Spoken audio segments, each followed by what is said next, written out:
Selamat siang Indonesia. Anda menyaksikan seputar Bali terkini pukul 11 WITA bersama saya Dwi Vera.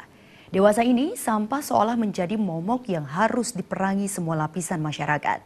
Produksi sampah yang terus meningkat menuntut kita pintar mengelolanya. Masyarakat yang cerdas adalah masyarakat yang bisa memanfaatkan sesuatu yang sebelumnya tidak berguna menjadi berguna. Demikian diungkapkan Koordinator Wanita Tani Bali, Tutik Kusumawardani. Sudah saatnya masyarakat cerdas untuk bisa bersaing di dunia global saat ini. Salah satunya bisa dilakukan dengan mengolah sampah yang tepat. Dari hari ke hari, pemerintah disulitkan dengan urusan sampah yang terus mengalami peningkatan volume. Untuk itu, sebagai masyarakat yang peduli terhadap lingkungan, bisa ikut membantu pemerintah dalam mengelola sampah yang diawali dengan sampah rumah tangga.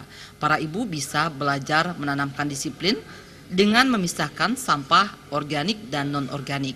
Saat ini pemerintah menyediakan bank sampah yang siap menampung sampah plastik untuk kemudian dijadikan produk yang tepat guna. Sementara itu untuk sampah organik bisa dimanfaatkan lagi untuk pupuk dengan proses fermentasi yang sudah mulai dikenalkan organisasi wanita tani kepada masyarakat luas.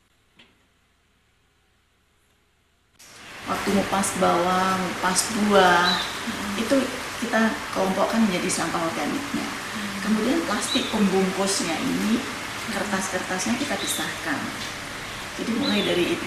Kemudian yang pupuk organik ini kita tampung dalam satu kontainer yang sudah disiapkan kontainer itu, di mana kontainer itu bentuknya dia kita buat harus ada saringannya, karena pupuk bahan daripada pupuk ini pada saat diberikan bubuk aktivator, jadi bubuk aktivator itu semacam fermentasinya. Kalau kita buat ragi kan buat tape kan harus ada ragi ya.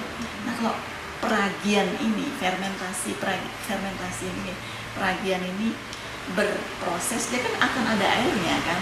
Nah airnya ini supaya dia bisa turun ke bawah. Dengan sadar mengelola sampah sendiri, banyak hal yang bisa dilakukan untuk menyelamatkan alam ini dari polusi.